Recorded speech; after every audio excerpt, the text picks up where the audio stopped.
الحمد للہ رب العالمین والصلاة والسلام علی اشرف الانبیاء والمرسلین نبینا محمد وعلی آلہ واصحابہ اجمعین، اما بعد۔ آج ہمارے پاس دو موضوعات ہیں جن کو ہم انشاءاللہ اختصار کے ساتھ پڑھیں گے۔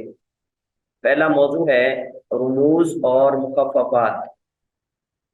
رموز اور مخففات کا مطلب اشارات ہوتا ہے یا علامات ہوتی ہیں جو اصل میں کسی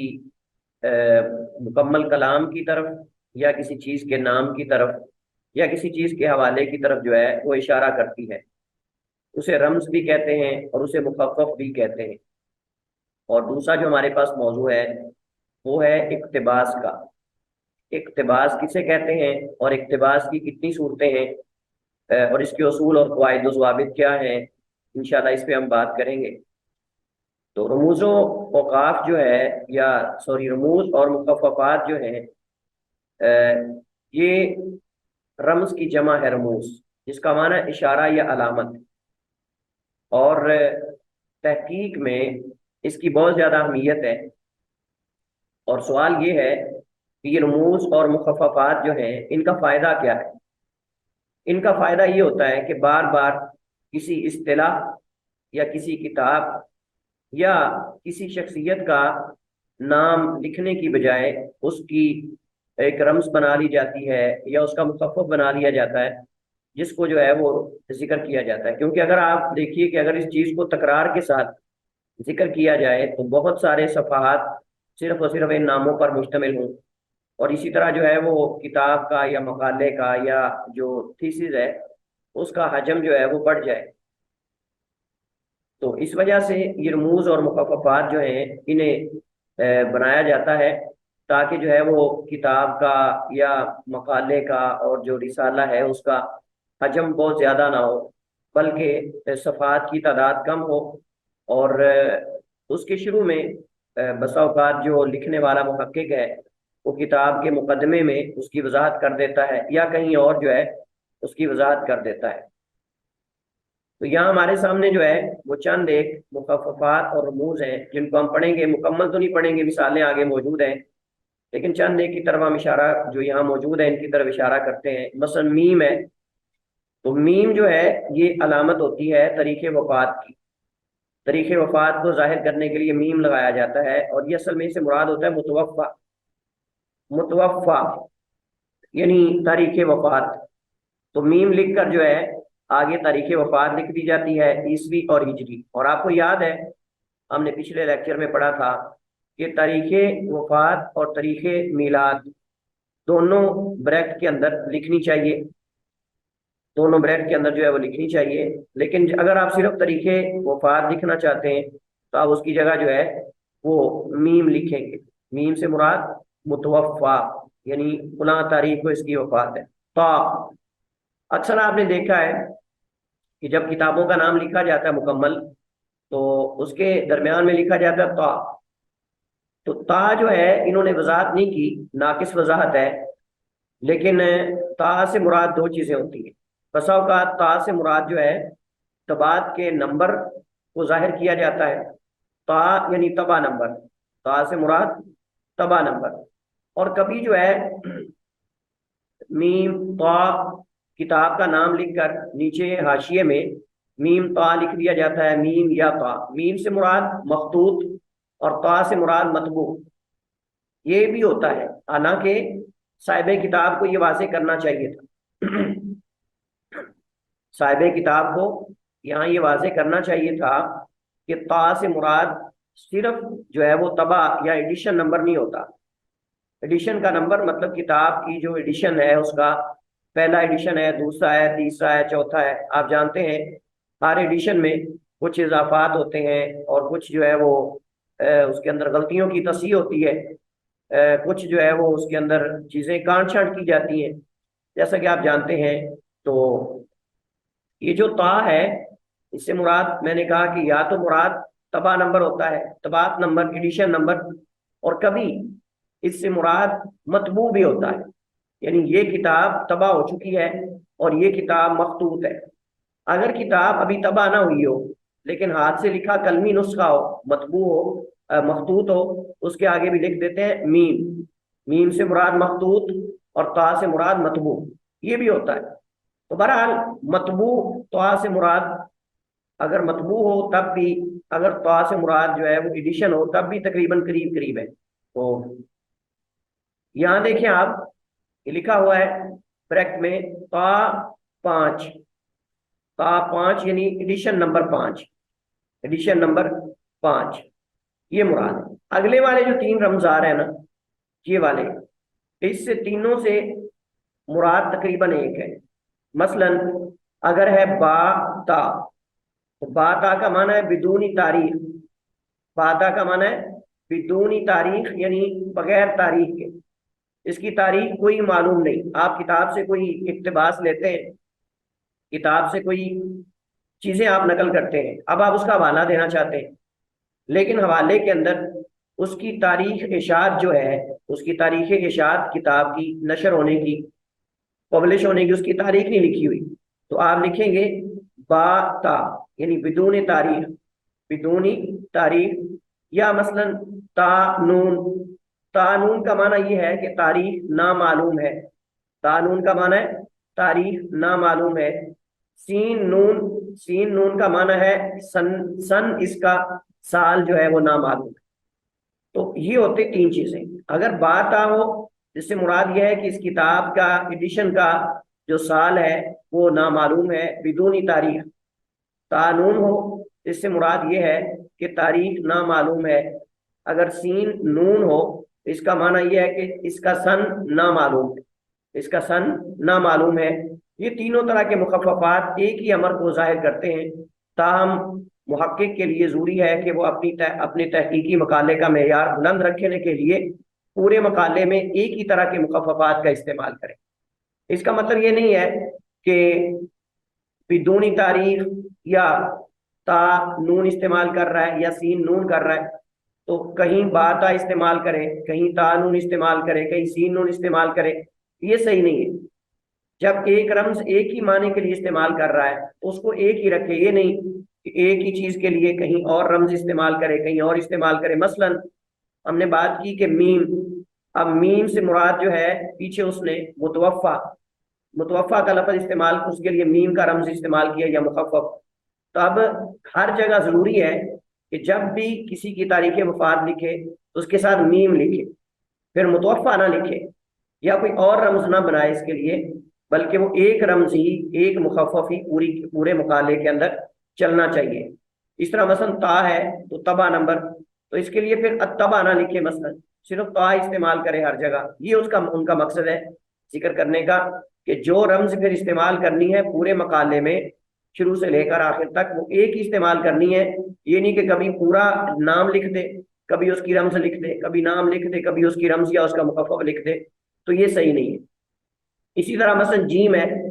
تو جیم جو ہے یہ جلد نمبر کی علامت ہے، جلد نمبر فلاں، تو یہ جیم جلد کی علامت ہے۔ جیم لکھ کر آگے 2 نقطے ڈال کے آپ جلد کا نمبر لکھ دیں۔ شین، شین سے مراد شمارہ نمبر ہے۔ اگر آپ مجلات سے حوالہ لے رہے ہیں، مجلات سے اقتباس لے رہے ہیں کسی مجلے سے جو علمی مجلات ہوتے ہیں، تو آپ اس کے لیے پھر اس کا ایڈیشن نمبر لکھیں گے۔ ایڈیشن کا مطلب شمارہ نمبر، شمارہ نمبر کتنا ہے آپ کو پتہ ہے، جتنے بھی مجلات ہوتے ہیں ان کے شمارے ہوتے ہیں، پہلا شمارہ، دوسرا شمارہ، تیسرا شمارہ، چوتھا، جتنا بھی چل رہا ہے تو آپ جو ہے وہ اس کا شمارہ نمبر لکھیں۔ سعاد سے مراد جو ہے صفحہ نمبر ہے، آپ سعاد لکھ کر آگے 2 نقطے لگائیں اور اس کے آگے صفحہ نمبر لکھ دیں، اس کا صفحہ نمبر فلاں ہے۔ تو آپ اس طرح کر کے لکھیں گے جلد نمبر، جیم آگے اگر مجلہ ہے تو شمارہ نمبر، اور سعاد لکھ کر آگے جو ہے، آگے اس کی مثالیں آئیں گی کہ حوالہ کیسے دیا جاتا ہے، انشاءاللہ اس میں 1-2 ہم پڑھیں گے، پھر آگے اقتباس کی طرف منتقل ہوں گے۔ سعاد جو ہے یہ علامت صفحے کی علامت کے لیے ہے، اس کا رمز ہے، اس کا مخفف ہے۔ حمزہ، یہ جو آپ دیکھ رہے ہیں نا حمزہ، اس سے مراد عیسوی ہے۔ اگر آپ نے سن وفات کسی کی ہجری میں لکھنی ہے تو آپ ہاں لکھیں گے جیسے نیچے دیکھ رہے ہیں، اور اگر آپ نے عیسوی میں لکھنی ہے تو آپ کیا لکھیں گے، آئین، حمزہ یعنی لکھیں گے۔ اور آپ جانتے ہیں کہ عموماً محدثین، ائمہ اور صحابہ کرام ان کی جو طریق وفات لکھی جاتی ہے وہ عربی میں لکھی جاتی ہے. مثلا آپ لکھنا چاہتے ہیں مثلا حضرت علی رضی اللہ تعالیٰ عنہ کی جو تاریخ وفات ہے، شہادت ہے، تو آپ لکھیں گے مثلا 40، آگے لکھیں گے 40 یعنی ہجری. حضرت عثمان بن عفان کی آپ لکھنا چاہتے ہیں تو آپ لکھیں گے مثلا 35 35، آگے لکھ دیں گے اس طرح. لیکن جو ہمارے قریب قریب کے علماء ہیں، مطلب جو پاک و ہند کے اندر جو ہمارے سے ابھی اس صدی میں یا پچھلی صدی میں فوت ہوئے ہیں، ان کے لیے 1800 فلاں یا 1900 فلاں استعمال ہوتا ہے. عربی میں کم استعمال کی جاتی تاریخ ہمارے ہاں، تو اس کے لیے پھر آپ عیسوی کے لیے جو حمزہ ہے وہ استعمال کریں گے. اور عربی میں اس کے لیے میم استعمال کرتے ہیں. یہ بات بھی قابل وضاحت ہے اور ان کو یہ بتانا چاہیے تھا کہ یہ بھی استعمال ہو سکتا ہے، یعنی حمزہ کی جگہ پر میم بھی استعمال ہوتا ہے، یعنی میلاد، میلادی. میلادی کا معنی عیسوی ہے، میم سے مراد میلادی یعنی عیسوی یہ بھی ہے. لیکن اصل میں چونکہ ہمارے ہاں میم سے مراد متوفا بھی ہوتا ہے، تو اس وجہ سے عربی میں متوفا سے مراد تا ہوتا ہے. یہ فرق ہے. عربی میں تاریخ وفات لکھنے سے پہلے تا لکھا جاتا ہے، متوفا کی جگہ تا لکھا جاتا ہے، چھوٹا تا، الف با تا، تا لکھا جاتا ہے. اور اردو میں تاریخ وفات سے پہلے میم لکھا جاتا ہے. تو اس وجہ سے چونکہ اختلاط ہے تو حمزہ ہی لکھنا زیادہ مناسب ہے، تاکہ وہ کہیں میم لکھنے سے وہ تاریخ وفات کے ساتھ تشبیہ لازم نہ آئے یا وہ نہ سمجھ لی جائے. تو ہجری لکھتے ہوئے آپ لکھیں گے، ہجری لکھتے ہوئے آپ جو ہے وہ لکھیں گے. اسی طرح انہوں نے یہاں بتایا کہ انگلش کے لیے بھی جو رموز اور مخففات ہیں ان کا استعمال ہوتا ہے. جیسے مثلا والیوم نمبر کے لیے POL لکھ دیا جاتا ہے، مثلا صرف پیج کے لیے خالی پیج لکھ دیا جاتا ہے. اور اسی طرح جو ہے مجلات کے شمارہ نمبر کے لیے جو ہے وہ NO لکھ دیا جاتا ہے. تو یہ رموز ہیں جو اس کے لیے بھی استعمال ہوتے ہیں انگلش میں بھی، اور دیگر زبانوں کے اندر بھی ہر ایک کے لیے الگ الگ جو ہے وہ رموز ہیں جن کو ذکر کیا جاتا ہے. یہاں دیکھیں آپ کتاب کا حوالہ دینے کے لیے انہوں نے یہاں لکھا ہے فاروقی. یہ ہم نے جو حوالہ دینے کے طریقے پڑھے تھے اس میں جو ہے وہ ہم نے کہا تھا کہ یا تو مصنف کا وہ لقب یا کنیت یا شہرت، جس چیز سے بھی اس کی شہرت ہو اس کو مقدم کیا جائے، اس کے بعد اس کا لقب، اس کا نام، یعنی ترتیب کے ساتھ. اور اگر عام ہو، کوئی شہرت نہ ہو، تو پھر اس کے نام سے آغاز کیا جائے اور نام کے بعد اس کا لقب، کنیت وغیرہ جو بھی ہے وہ ذکر کی جائے. اور اس کے بعد کتاب کا نام موٹا لکھنا چاہیے، بولڈ کر کے. آپ کنٹرول B دبائیں، کنٹرول B دبا کر سلیکٹ کریں پہلے اور کتاب کے نام کو بولڈ کر دیں، یعنی بڑا کر دیں. تو جیسے یہاں آپ دیکھ رہے ہیں منہاج القرآن، فاروقی ڈاکٹر برہان احمد، یہ اس کے مصنف کا نام ہے. آگے کتاب کا نام آپ دو جو ہے وہ فل سٹاپ لگا کر آپ جو ہے وہ منہاج القرآن لکھیں گے. اور پھر لاہور، یعنی شائع کہاں سے ہوا ہے؟ لاہور سے. کس نے شائع کیا ہے؟ ادارہ ثقافت اسلامیہ نے. کس سال میں شائع کیا ہے؟ 1986 میں، 1986 میں. اور یہ عیسوی ہے یا ہجری ہے؟ اس کے لیے ہم نے کہا کہ اس کے لیے رمز ہے حمزہ، یعنی عیسوی. یہ چھوٹا عین ہے اصل میں، حمزہ سے مراد یہ چھوٹا عین ہے یعنی عیسوی. اس کے بعد سعد سے مراد صفحہ نمبر ہے، سعد سے مراد صفحہ نمبر ہے. اچھا یہاں سوال ہے، سوال یہ ہے کہ اس کی جلد نمبر کیوں نہیں لکھی؟ کون ہمیں سے بتائے گا؟ سر اس کی جلد ہی ایک ہوگی. حسن، حسن تھا، اس کی جلد ہی ایک ہوگی، اس کی جلد ہی ایک ہوگی، اس کی جلدیں ہوگی نہیں زیادہ، اس وجہ سے انہوں نے صفحہ. اور یہ طریقہ ہے، ہمیشہ یہ طریقہ ذہن میں رکھیں. اگر کسی جگہ آپ کو حوالہ نظر آ رہا ہے صرف خالی سعاد لکھ کر آگے جو ہے وہ گنتی لکھی ہوئی ہے، ان سے لکھے ہوئے مثلا 125 225 یا 50 یا جتنے بھی ہیں، اس کا مطلب یہ کہ اس کتاب کا ایک ہی یعنی اس کی ایک ہی جلد ہے، اس کا ایک ہی حصہ ہے، اس کے زیادہ حصے نہیں، اس کی زیادہ جلدیں نہیں. یہ طریقہ ہے. اس وجہ سے آپ یہاں دیکھ رہے ہیں انہوں نے یہاں جیم نہیں لکھا ہوا، کیونکہ جلد کا مخفف جو ہے، جلد کا رمز جو ہے وہ جیم ہے.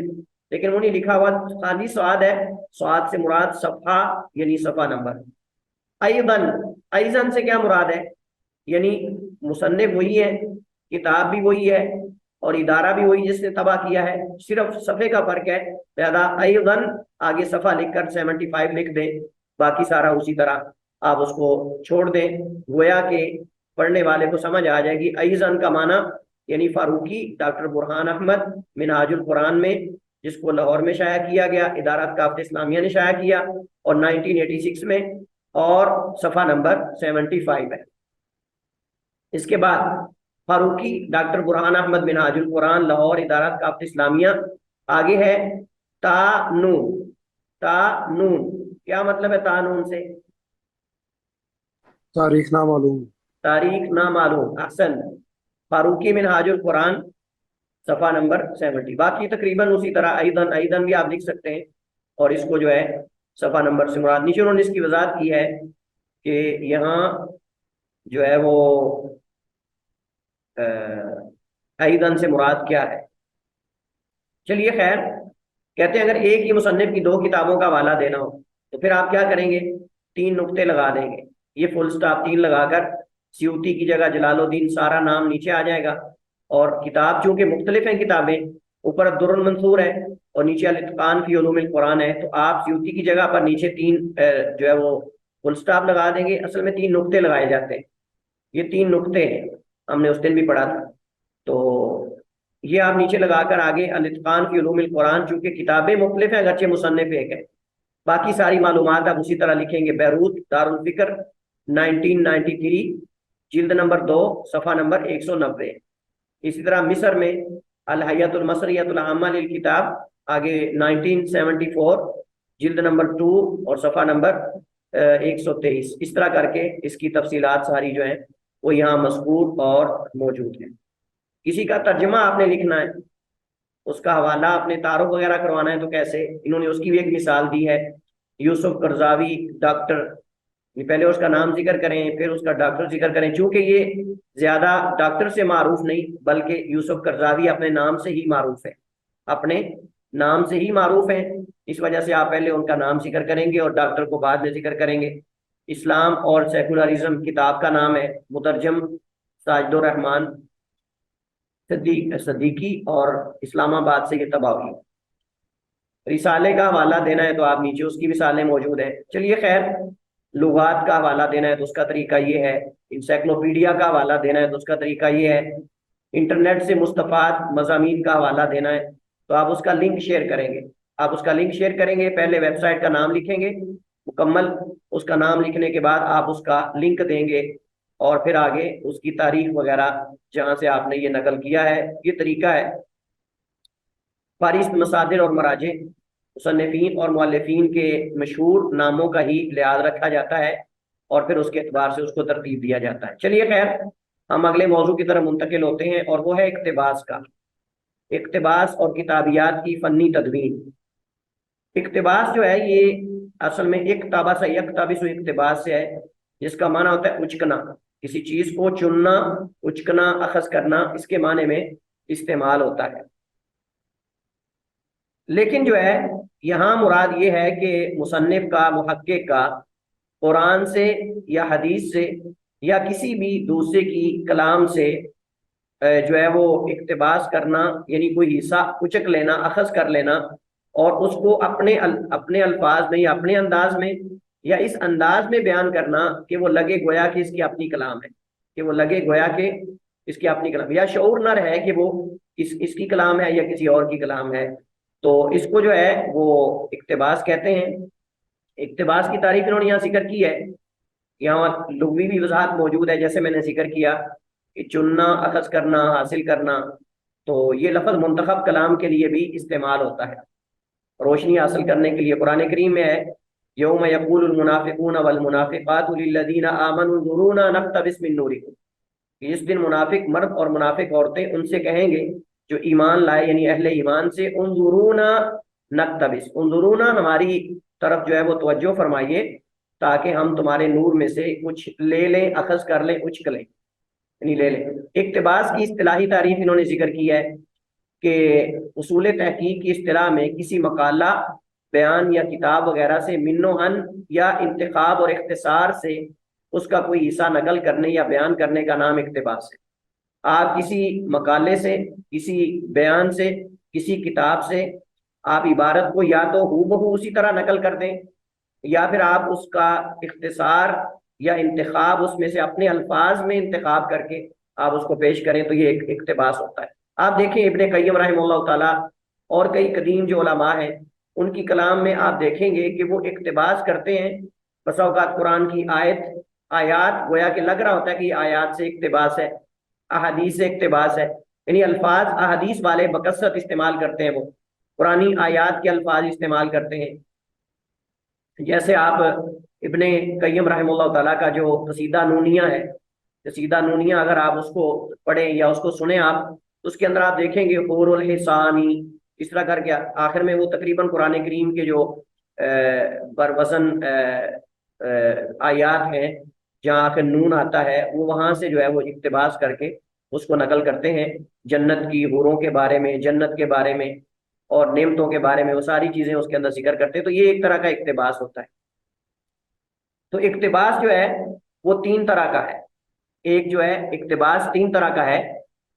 یہاں اگر آپ ان کی کلام پہ غور کریں تو اس سے بھی یہ پتہ چل رہا ہے، من و ان یعنی ہو بہو نقل کرنا، یا انتخاب یا اختصار، انہوں نے بھی یہاں تینوں کی طرف اشارہ کیا ہے۔ تو عربی میں بھی یہی ہے، عربی میں بھی اقتباس تین ہی قسم پر مشتمل ہوتا ہے۔ ایک ہوتا ہے اقتباس نصی، اقتباس نصی سواد کے ساتھ، یعنی نص پوری عبارت کو نقل کرنا، ہو بہو من و ان کسی حدیث کو، کسی آیت کو، کسی مصنف کی کلام کو ہو بہو نقل کرنا۔ اب یہ نقل کرنا کتاب سے بھی ہو سکتا ہے، یہ نقل کرنا اس کے لیکچر سے، اس کے بیان سے جو ریکارڈڈ ہے آپ اس سے بھی لے سکتے ہیں۔ مثلا جو کبار علماء کرام ہیں، میں نے کئی دفعہ ایسا ہوا جو ہے وہ اپنے مقالے کے اندر مجھے کئی جگہ جو ہے وہ ریکارڈنگ کا حوالہ دینا پڑا، تو بعض تو ان کے لیکچر جو ان کے جو لیکچرز ہیں ریکارڈڈ، ان کی سن کر تفریح کر دی گئی ہے۔ تفریح کا معنی یہ ہے کہ ان کو سن کر کتابی شکل دے دی گئی، علماء کے لیکچر کو سن کر کوئی کمیٹی نے بیٹھ کر یا کسی ادارے نے ان کی پوری شرح کو جو ہے وہ سن کر اس کی کتابی صورت میں دے دی۔ مثلا ابن عثیمین رحمہ اللہ تعالیٰ جو ہے، علامہ ابن عثیمین رحمہ اللہ تعالیٰ، ان کی اکثر کتابیں، ان کے لیکچرز، علامہ ابن عثیمین رحمہ اللہ تعالیٰ کی اکثر کتابیں ان کے لیکچر ہیں جو دروس وغیرہ دیتے تھے مسجد نبوی میں یا مکہ میں مسجد حرام میں یا قسیم میں، جو ان کے اپنا گھر ہے وہاں بریدہ قسیم وغیرہ وہاں، تو ان کی باقاعدہ ان کے بیٹے نے ایک وہاں مؤسسہ بنایا ہوا ہے، ان کے بیٹے نے وہاں ایک پورا ادارہ بنایا ہے، شیخ ابن عثیمین رحمہ اللہ تعالیٰ، وہاں انہوں نے پوری جو ہے وہ لوگوں کی ٹیم بنائی ہوئی ہے۔ وہ ٹیم کیا کرتی ہے کہ وہ علامہ ابن عثیمین رحمہ اللہ تعالیٰ کے جو ریکارڈڈ دروس ہیں ان کو سنتے ہیں اور ساتھ ساتھ ان کی کمپوزنگ کرتے ہیں، ساتھ ساتھ ان کی کمپوزنگ کرتے ہیں، اور کمپوزنگ کے بعد جو ہے اس کو کتابی شکل دے کر اس کو جو ہے وہ اس کو پرنٹ کر دیا جاتا ہے اور اس کو جو ہے وہ شائع کرتے ہیں۔ ابن عثیمین کی اکثر کتابیں، بلکہ بہت ساری کتابیں ایسی ہیں جو ان کے دروس ہیں، اور میں کہتا ہوں کہ اللہ تعالیٰ نے ان کو اتنا مضبوط حافظہ دیا تھا کہ اس وقت ان کی کتابوں سے پوری دنیا میں مسلمان فائدہ اٹھا رہے ہیں، اور یہ ان کے دروس ہیں۔ اگر وہ بیٹھ کر لائبریری میں لکھتے تو کتنا زیادہ علم ہوتا، یہ تو ان کے زبانی دیے گئے دروس، جنہوں نے زبانی دروس دیے، اگر وہ لائبریری میں بیٹھ کر لکھتے تو آپ اندازہ لگائیں کہ پھر کس قدر اس کے اندر اور زیادہ علمیت ہوتی۔ اس وجہ سے آپ اگر عربی کتابیں پڑھنا شوق رکھتے ہیں تو آپ ان کی کتابیں پڑھا کریں، انتہائی آسان اسلوب ہے، انتہائی بہترین اسلوب ہے، انتہائی مرتب اور منظم اسلوب ہے ان کا۔ گنتی میں ذکر کریں گے، اس حدیث کے اندر اتنے فوائد ہیں، اس حدیث کے اندر اتنی اقسام ذکر کی گئی ہیں، اس کی اتنی اقسام ہے، اس طرح کر کے ذکر کریں گے، بندے کو یاد ہو جاتا ہے۔ تو اس وجہ سے ان کا اسلوب کتابوں کا آسان ہے، چونکہ ان کے دروس ہیں، ان کے لیکچرز ہیں۔ تو بہرحال ہم اپنے موضوع کی طرف آتے ہیں۔ تو ہم نے کہا کہ اقتباس تین طرح کا ہوتا ہے، ایک ہوتا ہے اقتباس نصی، نص یعنی ہو بہو من و ان کسی کی عبارت کو نقل کرنا۔ ایک ہوتا ہے اقتباس تلخیص، اقتباس تلخیص یا عن طریق تلخیص، یعنی آپ کسی کی کلام کو اچھی طرح پڑھیں، 10 صفحے اس کے 12 صفحے پڑھیں، ان کو اپنے الفاظ میں آپ جو ہے ان کا اختصار کریں۔ اختصار کا معنی یہ ہے کہ 10 صفحے پڑھ کے آپ اس کو 4 صفحوں میں 5 صفحوں میں اختصار کے ساتھ، لیکن اختصار اور جو انتخاب ہے، اختصار اور انتخاب میں فرق کیا ہے؟ جو اختصار ہوتا ہے اس کے اندر مصنف کی ہی کلام ہوتی ہے، لیکن اس کو آپ مختصر کر دیتے ہیں۔ یہ بڑا بڑی فرق ہے، اس کو توجہ کے ساتھ سنیے گا۔ اختصار اور انتخاب میں کیا فرق ہے؟ اختصار اور انتخاب میں فرق یہ ہے کہ آپ جو ہے مصنف کی کلام کو مختصر کر کے پیش کرتے ہیں، لیکن اس میں اکثر الفاظ یا بہت سارے الفاظ مصنف کے ہی ہوتے ہیں، اس کی عبارتیں ہوتی ہیں، بس آپ ان کو تھوڑا کانٹ چھانٹ کر کے بیچ میں کچھ چیزیں حذف کر کے تو کچھ ساتھ جوڑ کے آپ اس کو پیش کر دیتے ہیں، یہ ہوتا ہے اختصار۔ لیکن ایک ہے کہ اس کی کلام کو پڑھنے کے بعد آپ نئے سرے سے اس کو لکھتے ہیں اپنے الفاظ میں، اپنے الفاظ میں اس کو لکھتے ہیں، اپنے مفہوم میں آپ لکھتے ہیں۔ مثلا آپ کہتے ہیں، ابن قیم رحمہ اللہ تعالیٰ نے اپنی کتاب زاد المعاد میں جو ہے وہ اس پر جو ہے وہ سیر حاصل گفتگو کی ہے، جس کا مفہوم یہ ہے، جس کا مفہوم یہ ہے، میں اپنے الفاظ میں ذکر کرتا ہوں یا مفہوم اس کا یہ ہے، تو آپ پھر اپنے الفاظ میں اس کو بیان کرتے ہیں۔ تو اس میں بہت ساری کلام آپ کی ہوتی ہے، لیکن آپ اس اپنی کلام کو اہمیت دینے کے لیے، اس کو زیادہ یعنی آپ سمجھ لیں کہ ثقہ بنانے کے لیے، قابل اعتماد بنانے کے لیے آپ کسی بڑی شخصیت کا نام لے دیتے ہیں۔ یعنی آپ یہ بتانا چاہتے ہیں کہ جو میں کلام یہ لکھ رہا ہوں اس میں فلاں فلاں امام انہوں نے بھی تائید کی ہے یا ان کی بھی تائید شامل ہے، پھر آپ ان کی کلام کو یا ہو بہو نقل کر دیتے ہیں یا اختصار کے ساتھ نقل کر دیتے ہیں، یا پھر جو ہے آپ اس کو جو ہے وہ اپنے انتخاب کے ساتھ یعنی اس میں سے کچھ چیزیں لے کر آپ اپنے الفاظ میں اس کو نئی سیاست کے ساتھ، نئی ترتیب اور اس کے ساتھ آپ اس کو درج کرتے ہیں۔ اگر آپ نے کسی مصنف یا کسی جگہ سے ہو بہو کلام نقل کرنی ہے بغیر جو ہے وہ انتخاب کے یا بغیر اختصار کے، اس کی کچھ شروط ہیں، اس کی کچھ شروط ہیں کہ نص نقل کرنے کی ہو بہو من و عن، یہ انہوں نے یہاں لکھا ہے نا من و عن، یعنی بغیر کسی تبدیلی کے کسی کی کلام کو نقل کرنا، اس کی کچھ شرطیں ہیں۔ سب سے پہلی شرط یہ ہے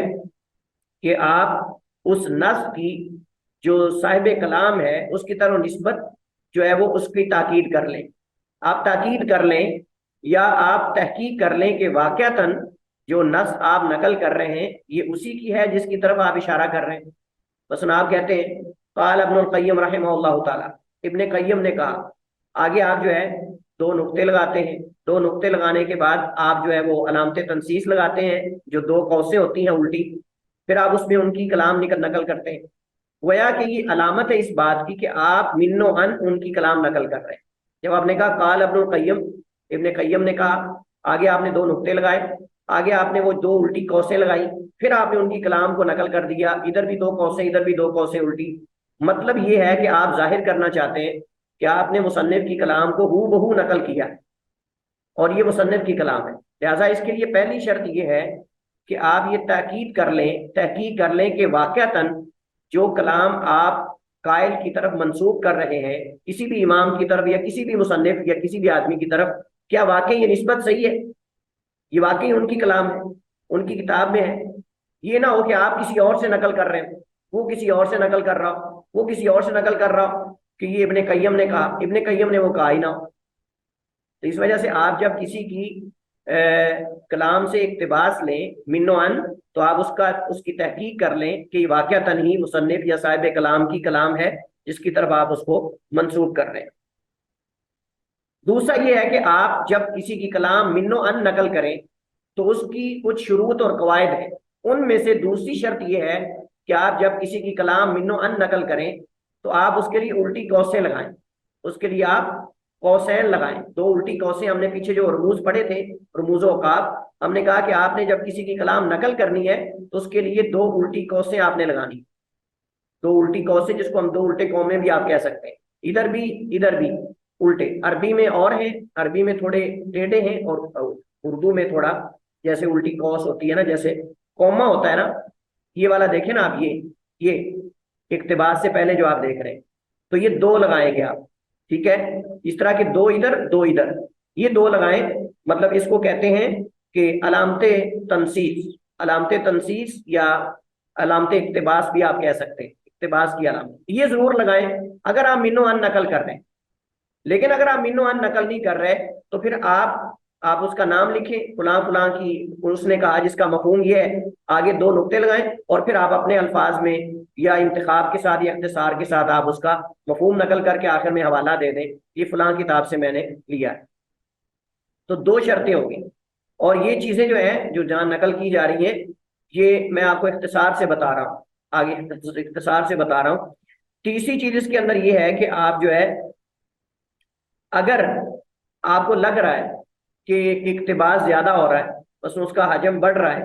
تو پھر آپ نے کیا کرنا ہے، آپ نے اس کو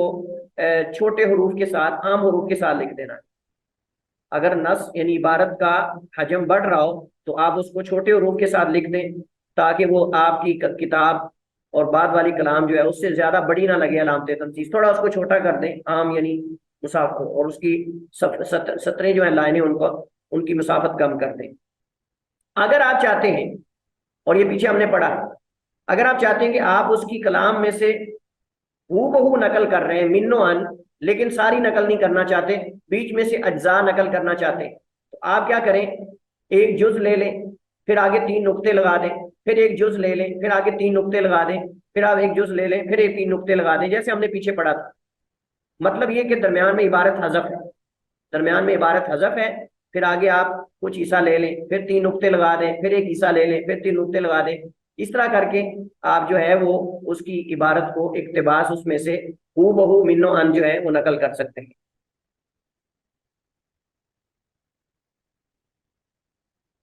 اس کے بعد آپ نے جب کسی کی کلام کو نقل کیا ہے، اس کو مقتبس آپ نے کیا ہے، تو آپ اس کے اندر جو یعنی دیگر اس کی شروط اور قواعد ہیں اس کو مد نظر رکھیں، یعنی کلام کے اندر جو قومیں ہیں، فل اسٹاپ ہیں، اور جہاں مصنف نے جو جو چیزیں لگائی ہیں آپ ان سب کو مد نظر رکھیں۔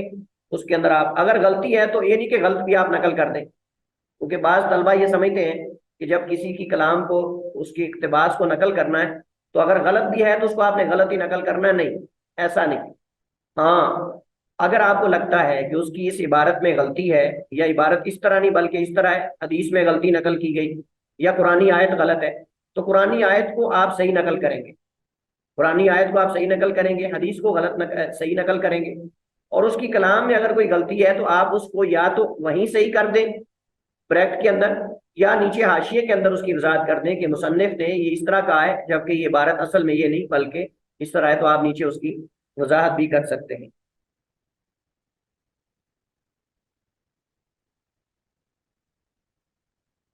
اگر جس کتاب سے آپ حوالہ لے رہے ہیں، اقتباس لے رہے ہیں، اگر اس نے بھی کسی اور جگہ سے حوالے دیے ہوئے ہیں تو پھر آپ کیا کریں گے؟ آپ اس کتاب سے لے رہے ہیں، اس کا حوالہ دے رہے ہیں، لیکن اس نے آگے کسی اور کتاب کے حوالے دیے ہوئے ہیں، پھر آپ کیا کریں گے؟ آپ اس کتاب کو نقل کرنے کے بعد اس سے عبارت اقتباس نیچے آپ حاشیے میں لکھیں گے نقلن، یا فلاں کتاب سے نقل کرتے ہوئے فلاں حوالہ فلاں حوالہ ہے فلاں حوالہ، یعنی آپ ڈائریکٹ اس کتاب سے نہیں لے رہے بلکہ آپ نے اس کتاب سے یہ اقتباس لیا ہے۔ اس کی طرف ہم پہلے جو ہے وہ اشارہ کر چکے ہیں۔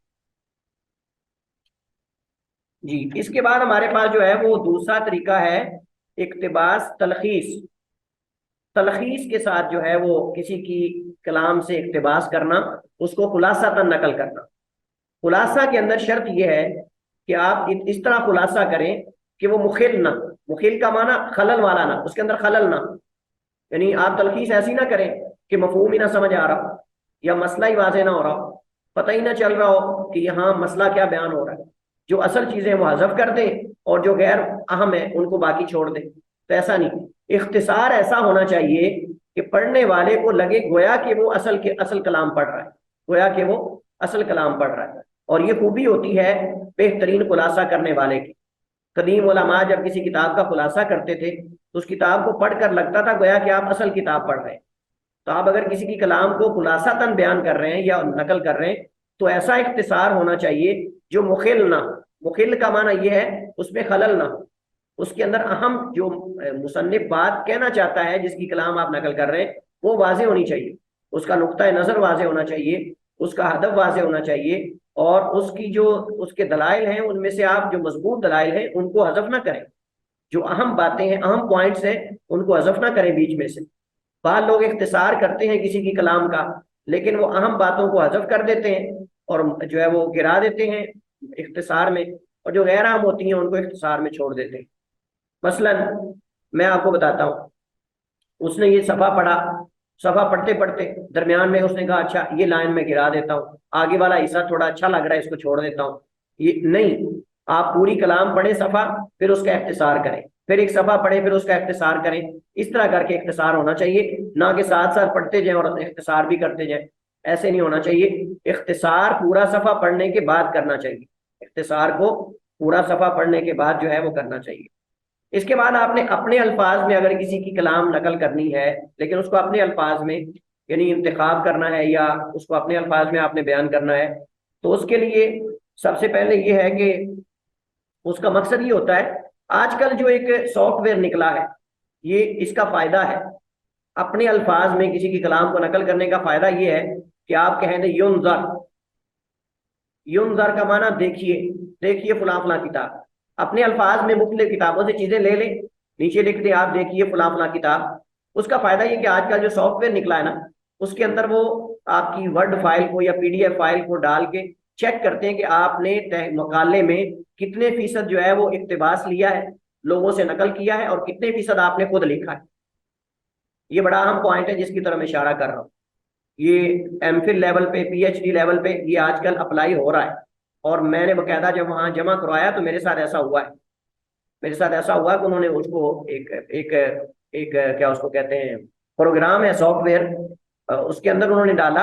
اور اس کو ڈالنے کے ساتھ وہ چیک کرتے ہیں کہ آپ نے اپنے مقالے میں کتنے فیصد جو ہے وہ اقتباس لیا ہے اور کتنے فیصد آپ نے اپنی طرف سے لکھا. اس کے اندر تھا 40% کے اقتباس آپ لے سکتے ہیں، یعنی 40% اقتباس لے سکتے ہیں. اس میں آیات بھی ہیں، اس کے اندر احادیث بھی ہیں. اب صاحب آیات میں تو ہم اپنی طرف سے نہیں نا اختصار کر سکتے، آیات کے اندر تو اپنے الفاظ میں نہیں نقل کر سکتے، نہ حدیث کو ہم اپنے الفاظ میں نقل کر سکتے ہیں، تو اس سے وہ فیصد بڑھ جاتا ہے. تو آپ جب کسی دوسرے کی کلام نقل کریں تو آپ اس کو تھوڑا آگے پیچھے کر دیں، اس کو مطلب آگے پیچھے کر کے اس کے جو افعال ہیں ان کو بدل دیں تھوڑا سا. تو اس طرح کر کے آپ اس کو پیش کر دیں، نیچے لکھ دیں ینظر، عربی میں تو ینظر لکھا جاتا ہے، اردو میں آپ دیکھیے فلاں فلاں کتاب. اس کا فائدہ یہ کہ جب آپ اپنے مقالے کو اس سافٹ ویئر کے اندر چیک کروائیں گے تو آپ کا شرح اقتباس بہت کم آئے گی، شرح اقتباس آپ کی بہت کم آئے گی. یہ اس کا فائدہ ہے. اور اسی طرح جو ہے وہ رسالے کا جو حجم ہے آپ کے مقالے کا وہ بہت زیادہ نہیں ہوگا، بلکہ وہ حسب ضرورت ہوگا. اور اس سے جو مناقش ہے، وہ جو طالب علم ہوتا ہے نا، محقق جو مطلب تحقیق کر رہا ہوتا ہے، اس کی صلاحیات کا پتہ چلتا ہے، اس کی صلاحیات کا پتہ چلتا ہے. میں آپ کو بتاؤں، بہت سارے جو اساتذہ ہیں جو مطلب مناقشہ کرتے ہیں، وہ اس چیز کو دیکھتے ہیں کہ اس نے دوسروں سے کلام جب نقل کی ہے، کیا سیم کی کلام نقل کر دی، ساری اٹھا اٹھا کے رکھے جا رہا ہے، کاپی پیسٹ، یا اس نے اپنے الفاظ میں ان کی کلام کو نقل کیا. جی تو کسی کتاب سے، کسی مصنف یا کسی عالم کی کلام سے اقتباس اپنے الفاظ میں اس کی کلام کو بیان کرنے کا فائدہ یہ ہوتا ہے کہ پڑھنے والے کو، مناقش کو، یا جو بھی آپ کا نگران ہے، اس کو پتہ چل جاتا ہے کہ یہ اسٹوڈنٹ جو ہے یہ کلام سمجھ کر نقل کر رہا ہے، اور اس کے اندر صلاحیت ہے کہ اپنے الفاظ میں کسی کی کلام کو جو ہے وہ چینج کر سکے. بعض لوگ ہوتے ہیں کہ بعض موضوعات میں وہ دوسروں کی کلام کو اپنے الفاظ میں بیان نہیں کر سکتے، اپنے الفاظ میں نہیں اس کو ذکر کر سکتے کیونکہ ان کو سمجھ نہیں آ رہی ہوتی. تو جو اپنے الفاظ میں کسی دوسرے کی کلام کا اقتباس نقل کرتا ہے، اس کا مطلب اس کے اندر صلاحیت ہے ان چیزوں کو سمجھنے اور بدلنے کی. اور یہ پتہ چل جاتا ہے پڑھنے سے پتہ چل جاتا ہے کہ اس نے جو کلام دوسروں سے نقل کی ہے اس کو ہو بہو نقل کر دیا ہے، تو یا جو ہے وہ اس کے اندر. لیکن میں کہوں گا کہ بعض جگہ ہو بہو کلام نقل کرنا زیادہ مفید ہوتا ہے، اور بعض جگہ پر جو ہے وہ اپنے الفاظ میں اس کو بیان کرنا یہ زیادہ مفید جو اور مناسب ہوتا ہے. اس کے علاوہ یہ بات ہمارے لیے واضح ہونی چاہیے کہ اقتباس کا مقصد کیا ہوتا ہے. اقتباس کا مقصد یہ ہوتا ہے کہ آپ جو ہے وہ اپنی جو تحقیق ہے اس کو زیادہ اتھینٹک بنائیں، اس کو زیادہ مضبوط بنائیں، اس کو بااہمیت بنائیں. صرف اس کے اندر معلومات جمع کرنا مقصد نہیں ہونا چاہیے، بلکہ معلومات جو آپ درج کر رہے ہیں ان کو قیمتی بنانا مقصود ہوتا ہے. اپنی تحقیق کو قیمتی بنانا، اس کو بااہمیت بنانا، یہ اصل مقصود ہوتا ہے. اگر نہ نقل کرنا تو کوئی بھی کر سکتا ہے، نقل کرنے سے کتاب کا مقالے کا حجم اتنا زیادہ بنا دے لیکن وہ ساری ایسی نقل ہو کہ جس کا فائدہ ہی نہ ہو، تو یہ نہیں ہے۔ تو نقل کا اصل مقصد کیا ہوتا ہے؟ اپنی بحث اور اپنی تحقیق کو بہترین اور معیاری بنانا، اور اس کے ساتھ علماء کی کلام، علماء کے جو مطلب نقولات ہیں اور ان کے جو اقوال ہیں اس سے اس کو تقویت دینا، تائید کے اندر ذکر کرنا کہ یہ کلام صرف میں پہلی دفعہ نہیں کہہ رہا بلکہ مجھ سے پہلے فلاں فلاں امام یہ پہلے بات کر چکا ہے۔ بس اوقات بعض مسائل ایسے ہوتے ہیں جن کے اندر ہمیں قدیم علماء سے چیزیں نقل کرنا پڑتی اور ہو بہو نقل کرنا پڑتی ہیں تاکہ بتایا جائے کہ یہ کوئی میری ذاتی رائے نہیں یا میرا ذاتی کوئی موقف نہیں، بلکہ اس سے پہلے فلاں فلاں امام نے بھی یہ بات کی ہے، پھر آپ اس کی کلام کو نقل کر دیں۔ اگر ضرورت ہو بہو نقل کرنے کی منو عن تو منو عن نقل کریں، اگر ضرورت ہے اختصار سے نقل کرنے کی تو اختصار کریں، اور اگر ضرورت ہے اس کو آپ اپنے الفاظ میں بیان کریں انتخاب کے ساتھ تو پھر آپ اس کو اپنے الفاظ میں بھی بیان کر سکتے ہیں۔ تو بہرحال اقتباس کا مقصد جو ہے وہ بحث کو یا تحقیق کو مضبوط کرنا ہے، معیاری بنانا ہے، عمدہ بنانا ہے، نہ کہ بڑا بنانا، حجم بڑھا دینا، سائز کو موٹا کرنا، اس کی جو مقالہ ہے اس کو یا معلومات اکٹھی کر لینا، یہ نہیں ہونا چاہیے، بلکہ مفید بنانا مقصود تاکہ پڑھنے والے کو فائدہ ہو، لوگ اس سے جو ہے وہ مستفید ہوں۔ یہاں انہوں نے ساری چیزیں یہی ذکر کی ہیں کہ اس کی اہمیت کیا ہے اور اس کا فائدہ کیا ہے۔ میں نے اشارتاً اس کی طرف اشارہ کر دیا ہے کہ کسی بڑے مستند عالم یا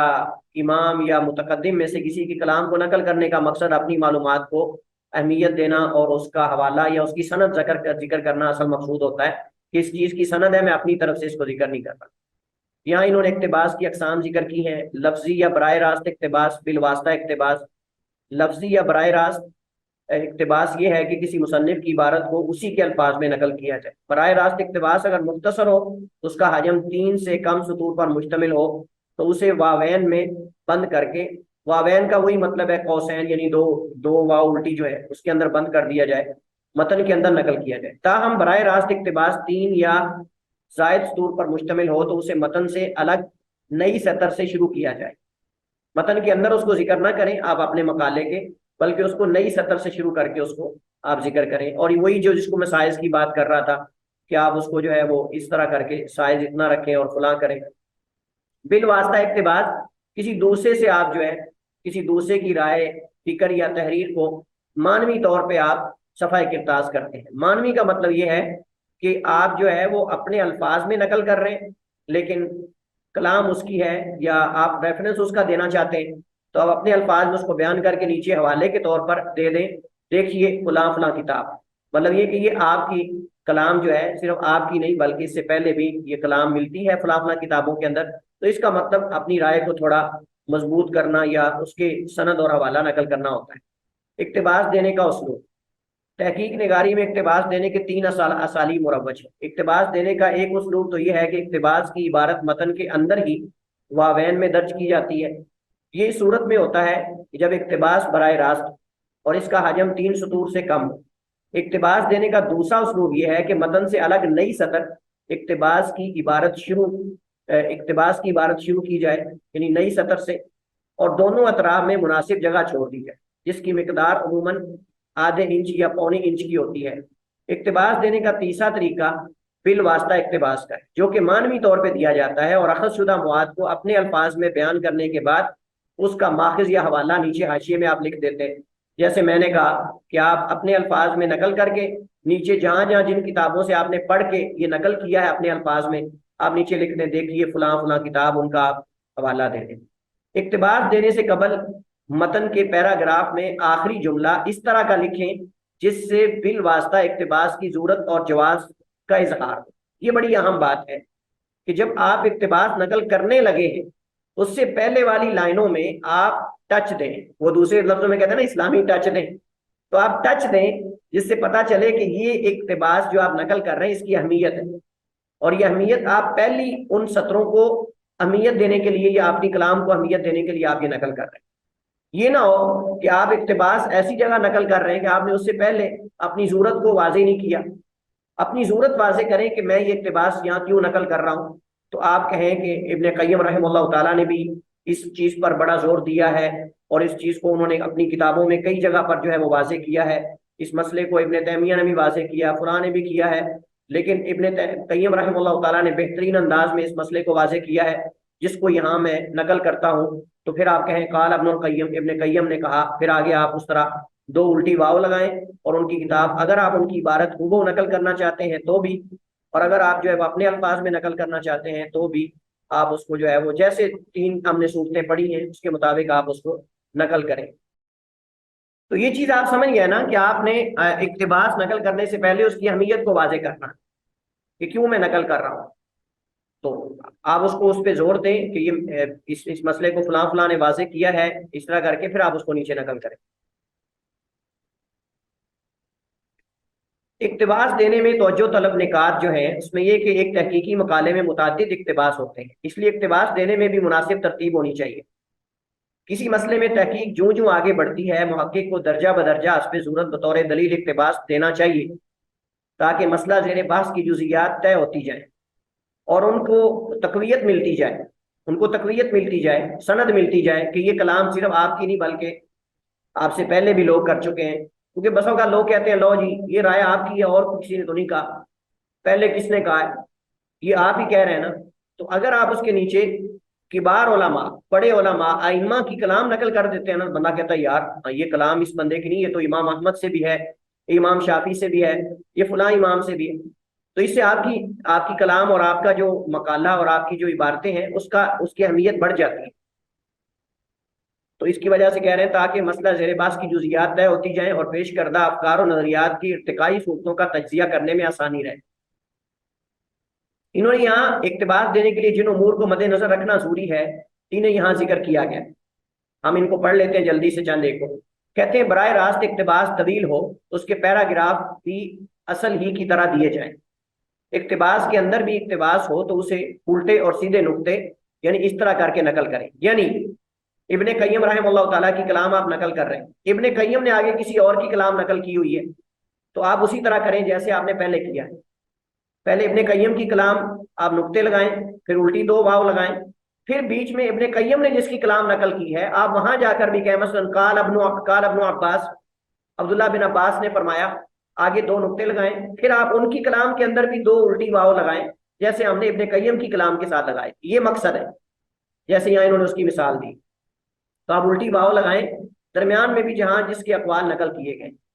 اقتباس کے اندر کچھ حصہ حذف کیا گیا ہو تو تین لفظوں میں یہ دیکھیں تین نقطے لگا دیں جیسے میں نے آپ کو بتایا ہے۔ یہ حدیث حذف کرنی ہے تب بھی کہتے ہیں براہ راست اقتباس طویل ہو تو اس کے پیراگراف بھی اصل ہی کی طرح دیے جائیں۔ اقتباس کے اندر بھی اقتباس ہو تو اسے الٹے سیدھے سکتے کے ساتھ۔ یہ میں بات کر رہا تھا کہ اگر آپ نے کسی کی کلام نقل کی ہے اس کے اندر اس نے بھی کسی آگے سے نقل کیا ہے تو آپ اس کے اندر بھی اسی طرح الٹی واو لگائیں گے جیسے آپ نے اس کی کلام ہے۔ مثلا ابن قیم کی عبارت آپ نقل کر رہے ہیں،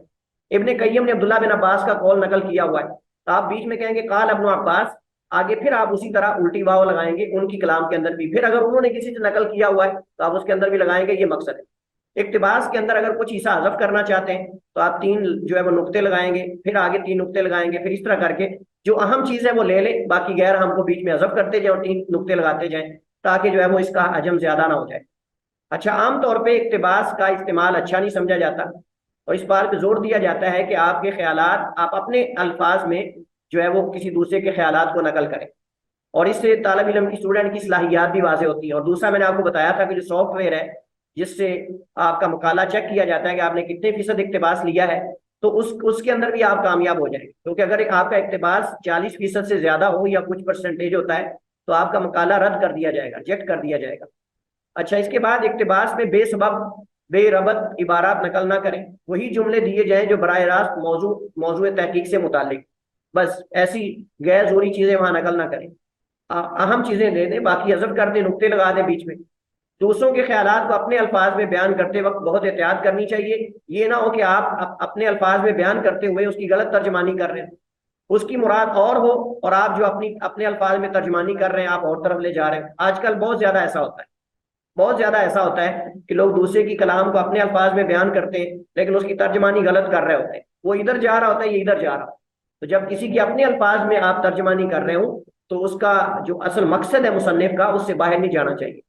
یہ نہ لگے کہ شاید اس کا عقیدہ بھی یہی ہے، اس کا نظریہ بھی یہی ہے اور کلام جیسے چاہیں آپ کسی کی پھیر سکتے ہیں، لہذا یہ امانت ہے، اس کے اندر اگر آپ اپنے الفاظ میں بیان کرنا چاہتے ہیں تو اس کو اصل مقصد سے نہ آپ گما لیں، تاکہ پتہ چلے کہ شاید اس کا بھی نظریہ یہی ہے۔ واللہ تعالی اعلم واحکم، وصلی اللہ وسلم علی نبینا محمد وعلی آلہ وصحبہ وسلم۔